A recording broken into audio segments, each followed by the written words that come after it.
Hi everyone.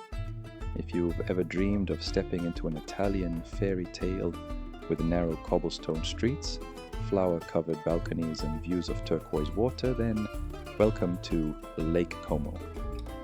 We actually started planning this trip last year. Back then we passed through the lake area for just a couple of days just to see what it was all about. And instantly we knew we wanted to come back. Not just for a day, but to stay longer and explore the region more deeply. We were also curious, why is Como so popular with tourists? What do you think? Let us know in the comments. We wanted to figure it out for ourselves. What makes this place so special? Why do people fall in love with it? So we started with the lake itself. This video is all about our trip. We'll be staying in different parts of the lake so we can explore the area more comfortably. In the first part, we're staying up in the mountains about an hour's drive from Varenna and taking a day trip down to soak in the atmosphere. Then it's on to other towns, different shores, and a completely different side of Lake Como. But one step at a time. As always, you'll find all the useful links, parking coordinates, routes, and so on in our travel guide. I'll leave the link down in the video description.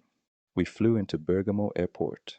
It's a great alternative to Milan's airports, and only about an hour and a half from Lake Como.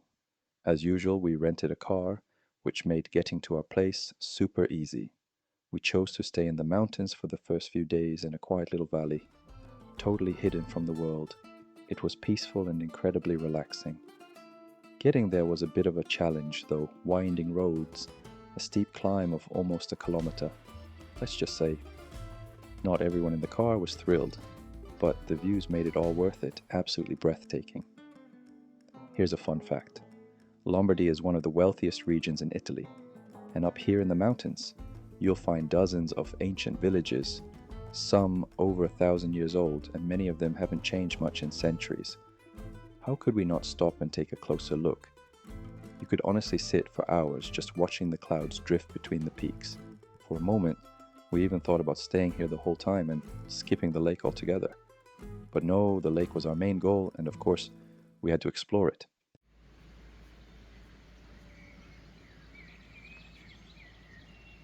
The next day we headed to Varenna. That's actually why we chose to stay on the eastern side of the lake to be closer to the town. It took about an hour to drive down from the mountains, then we hit the highway straight to Varenna. Very convenient. You can also take the train, and actually, that's how most tourists get there. They arrive by rail, then explore the other towns by ferry. That said, the road, while fast, isn't exactly scenic. Lots of tunnels, no lake views. So if you want to enjoy the scenery, I recommend taking the coastal road instead. It's slower, but the views are stunning. And once we reached Varenna, we were greeted by absolutely gorgeous landscapes.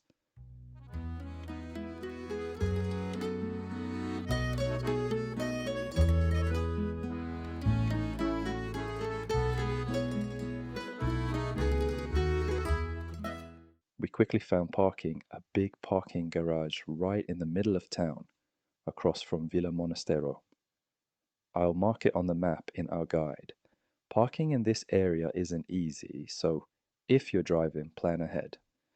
Also avoid entering restricted traffic zones, ZTLs, because cameras will automatically find you.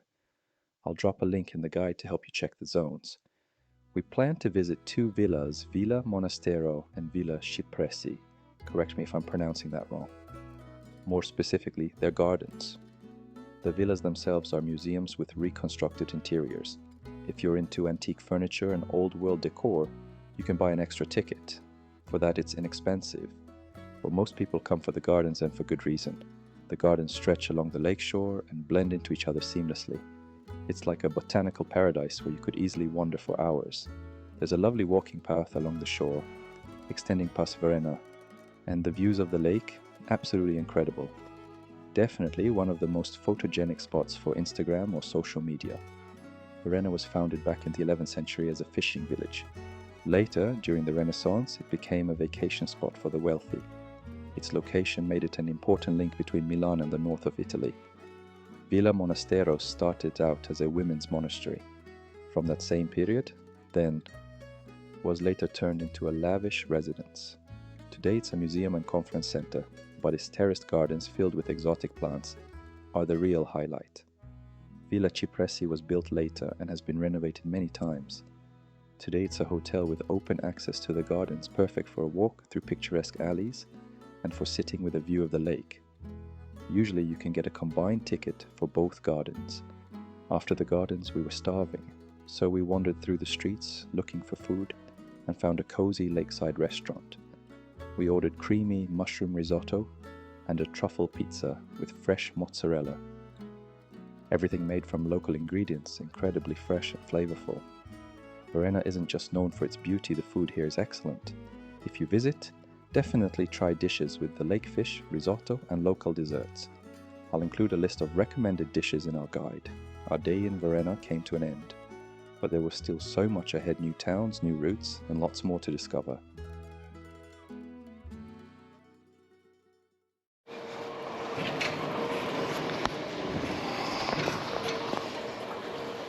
One of the most exciting days of the trip, we rented a motorboat for the very first time to explore the lake from the water, and honestly, it was magical.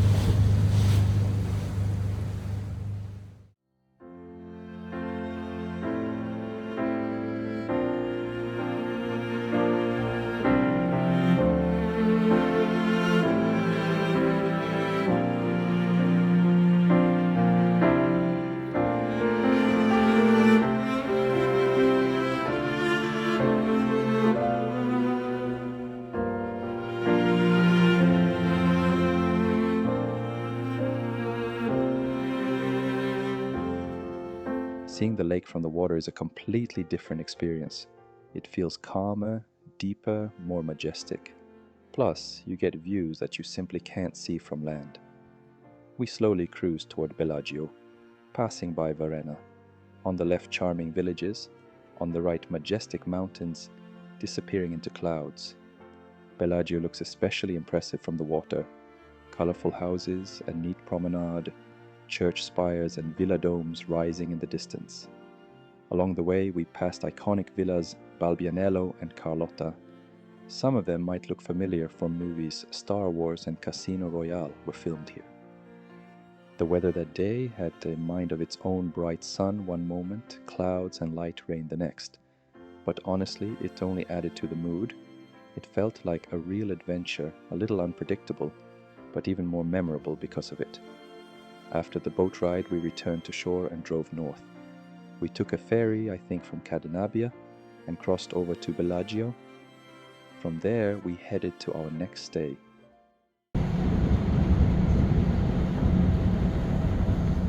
A villa up in the hills near the center of the lake, with an amazing view. The drive from Bellagio toward Lecco was an adventure in itself, probably one of the narrowest roads I've ever driven on. A true test of nerves, especially when a bus is coming at you, with a rock wall on one side and the lake on the other, but the views? Out of this world! Sheer cliffs, green hills, and twinkling lights from villages along the water. We made a quick stop at a supermarket in Lecco. I love Italian grocery stores. Everything is so fresh and aromatic, especially the fruit, meat, and seafood. That evening we had a cozy dinner at the villa, with complete silence outside. The perfect end to a perfect day.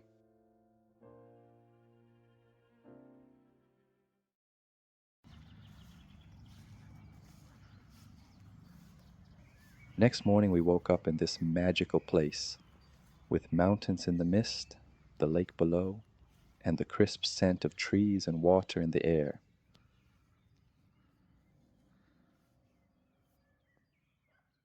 We got ready and headed to Bellagio. It was only a 10-minute drive, but finding parking was tricky. By 10 o'clock the town was already packed. Luckily, we found a large lot right by the water. From there it was about a 20-minute walk to the town center. The road to Bellagio was charming on its own narrow old streets winding along the shore, small neighborhoods with vintage houses. If we hadn't been searching for parking, we might never have found this hidden spot with homes right by the water.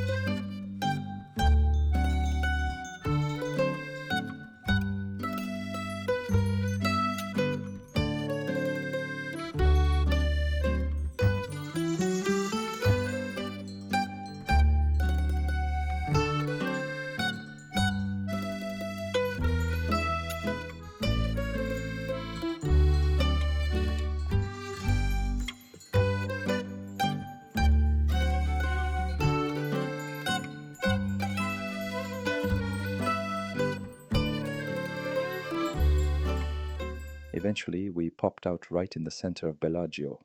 It's definitely the most touristy town on Lake Como, always full of people, especially in the high season. But even with the crowds, the atmosphere is amazing. Everything is beautiful and well-kept old facades, flower-filled balconies, charming cafes.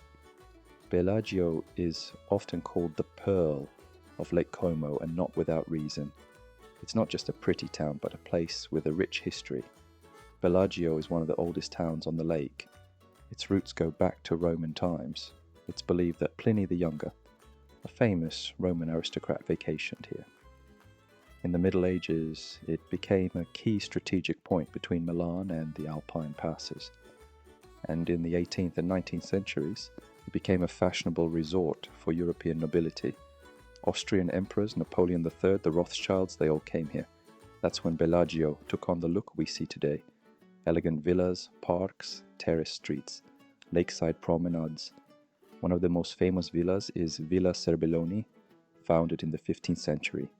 Today, it's owned by the Rockefeller Foundation and used as a conference center for scholars and philosophers. We wandered around, had lunch, lots of pasta and risotto, of course, and finished with a homemade tiramisu that tasted like it came straight from someone's grandma. Soft, rich, and full of coffee and cocoa flavor. It feels like you're in a movie, live music in the background, tourists snapping photos, sunlight glimmering on the water. Even with the crowds, this place is 100% worth visiting, at least once in your life. The day flew by. We soaked in the atmosphere, the views, and the food, and I almost forgot to mention Bellagio and the entire Lake Como region have been famous for silk production for centuries. Since the Renaissance, they've woven fabrics for European aristocrats, and you can still find little shops here selling Italian silk scarves and ties. Of course, we couldn't resist. We picked up a couple of souvenirs. Then we headed home to relax and watch the sun slowly disappear behind the mountains.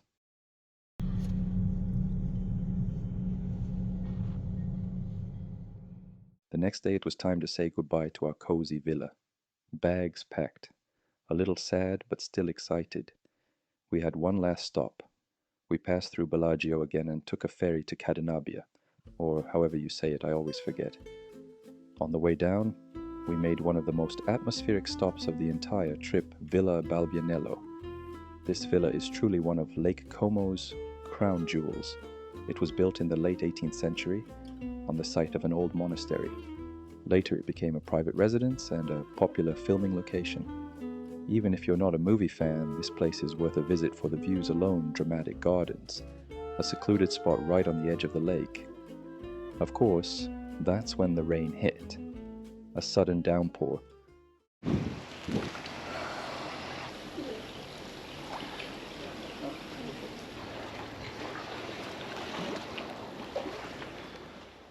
But as often happens when traveling, it only added romance to the moment.